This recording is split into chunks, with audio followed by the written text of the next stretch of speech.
Assalamualaikum warahmatullahi wabarakatuh.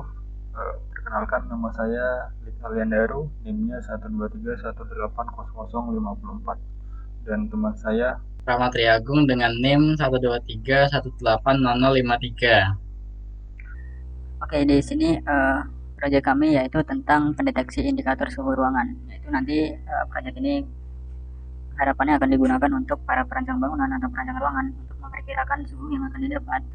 Suhu yang akan didapat apakah itu hot, mild, atau cold, tergantung dengan kriteria atau atribut-atribut yang dimasukkan. Seperti di sini ada room size, kemudian people quantity, kemudian untuk time-nya mulai dari jam 0 sampai jam 24, bulan seperti biasa. Ini menunjukkan musim.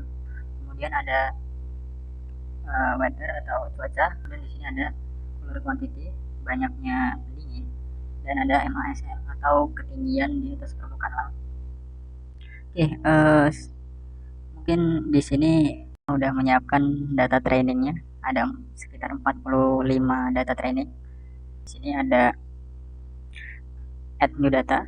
Nah, kemudian di sini misalkan kita inputkan room size-nya 25, kemudian people quantity-nya yaitu medium aja deh. Kemudian untuk jamnya kita ubah misalkan jam 21.30. Jadi untuk ruangan 25 meter kuadrat, katakanlah medium itu kira-kira orangnya sekitar 4 atau 5 lah. Kalau quiet misalkan itu nanti kira-kira orangnya cuma satu, crowded itu misalkan orangnya ada 10, 15 seperti itu. Kita pilih medium dulu. Monthnya kita pilih bulan November, bulan-bulan hujan. Untuk cuacanya kita pilih overcast, mendung. Cooler quantity-nya cuma satu aja coba. Kemudian untuk ketinggian di atas permukaan lautnya kita pilih yang kita coba low aja. Jadi harusnya di sini untuk room size 25 medium itu kemungkinan sedikit agak panas. Kemudian dengan jam 9 malam itu sedikit menurunkan suhunya jadi sedikit lebih dingin. Ditambah musim hujan dan cuaca mendung itu akan mendinginkannya lagi. Kemudian cooler quantity-nya cuma satu. Nah, kemudian untuk meter above sea level atau ketinggian di atas permukaan laut, low itu sedikit agak panas. Jadi kalau medium itu lebih dingin, high itu lebih dingin lagi. Ibaratkan ini high itu di gunung lah. Kita pilih yang low. Di sini temperatur indikatornya menunjukkan mild ya. Jadi campur-campur. Dingin iya, kemudian panas iya. Dan di sini kita save aja. Save. Nah, dia akan masuk ke database. Kemudian kita coba ke contoh yang kedua. Yang kedua. Misalkan anggaplah di sini 100 meter kuadrat. Terus sekitar ruang laboratorium mungkin ya. Kemudian untuk people quantity-nya quiet aja, anggaplah di 100 meter kuadrat cuma ada 4 orang seperti itu. Kemudian untuk jamnya sore aja ya Ram. Iya, ya. Sore aja. Jam berapa ya? 16 kali ya, 16.50. Kemudian monthnya kita pilih bulan-bulan panas aja deh, Mei. Untuk cuacanya kita pilih panas, sunny maksudnya terik.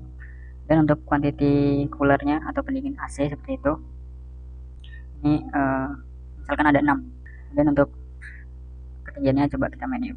Oke, input. Nah, hasilnya cool. Jadi walaupun di cuaca yang panas dan musim-musim panas, dia tetap cool karena ketinggiannya lebih tinggi di medium, kemudian orangnya sedikit dan ularnya lebih banyak.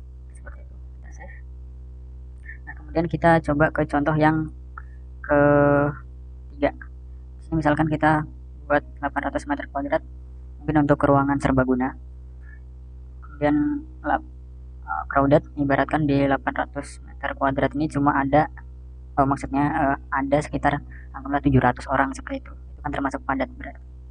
Kemudian untuk jamnya kita pilih jam 1 siang coba 1.30. Kemudian bulan-bulannya kita pilih bulan anggaplah bulan Juli. Kemudian merah ini hujan.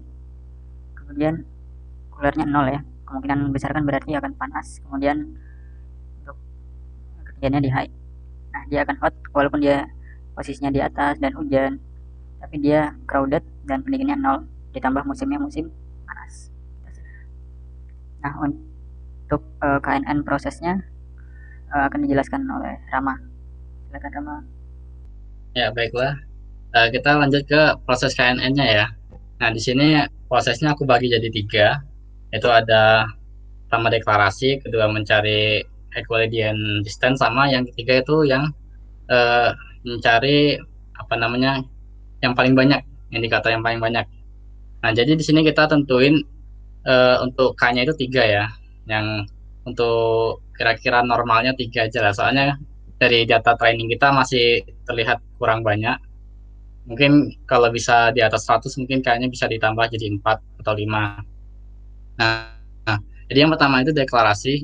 Nah, kan pertama kali kita ambil tadi dari form tuh. Dari form berarti ngirim ke pos. Nah, itu yang dikirim itu adalah data sampelnya. Nah, di situ aku bikin untuk data sampelnya dalam satu array dengan yang indikator temperaturnya jadi 0 dulu. Ini untuk deklarasi asal aja nih. Nah, terus untuk data trainingnya ini aku ambil dari database. Ada di atas situ Daru. Di Nah, aku bawa function get all data itu ngambil dari database dari yang halaman pertama tadi yang ada tabel itu. Nah, itu kan eh, data trainingnya. Nah, terus dimasukin ke dalam array juga, array dua dimensi. Nah, ketika udah kita dapatin data trainingnya, langkah kedua itu kita cari Euclidean distance-nya. Itu di fungsi kedua. Nah, Euclidean distance ini kita cari jarak terpendek antara cari jarak dulu deh, mencari jarak dari data sampel ke data-data training yang ada. Jadi dengan cara yaitu kita eh, kurangi kata dua sama diakarin. Jadi nanti dapat jumlahnya. Ya, jumlahnya itu masukin ke dalam array-nya yang data training dulu. Terus setelah itu proses yang terakhir ketika kita udah dapat jarak-jaraknya Euclidean distance-nya kita cari berdasarkan minimum. Mengambil k minimum kan tadi kayaknya 3.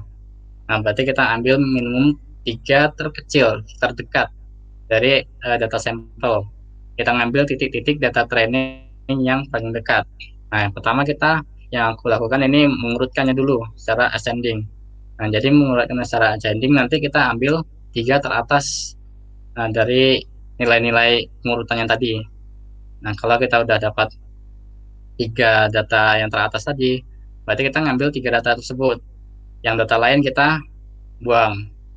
Nah, dari 3 data tersebut nanti aku buat proses lagi menghitung apa namanya maksimum nilai, bukan nilai maksimum sih, apa namanya jumlah suhu maksimumnya.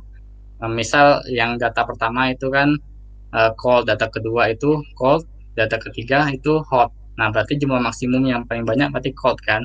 Nah, jadi untuk data temperaturnya jadi cold. Nah, di sini ada kasus ketika jumlah maksimumnya itu sama. Jadi data pertama itu ada cold, data kedua itu mild, data ketiga itu hot. Nah, di sini aku bikin jika terjadi seperti itu, yang diambil data temperaturnya itu yang paling dekat. Nah, kalau data satu kan otomatis dia paling dekat karena diurutin dari di awal. Nah, jadi kalau data satunya cold, nah jadi yang diambil itu adalah data coldnya, temperatur yang dingin. Jadi itu yang paling dekat. Nah, mungkin sekilas itu aja mungkin untuk proses KNN-nya. Aku kembalikan lagi ke Daru ya. Ya. Oke, sekian presentasi singkat dari kami tentang proyek sederhana ini. Kalau ada kurangnya kami mohon maaf. Wassalamualaikum warahmatullahi wabarakatuh.